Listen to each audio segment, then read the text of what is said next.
Evo ga. Izete. Izete, ma je stopljen. Niko ne pi. Reci, šefe. Spašavaj, ako Boga milog znaš.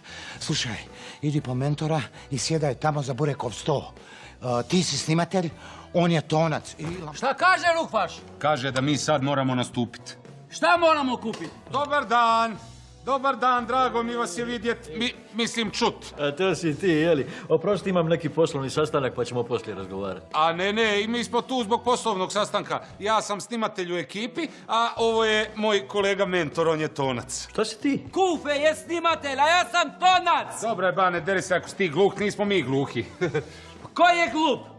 Čekaj, je li ovo neka zajebancija? Ovo je skrivena kamera, priznaj. Šta kaže za mene, da sam glup? Ne, mentore, da si glup, nego da si gluh. H kao kruh, razumiješ?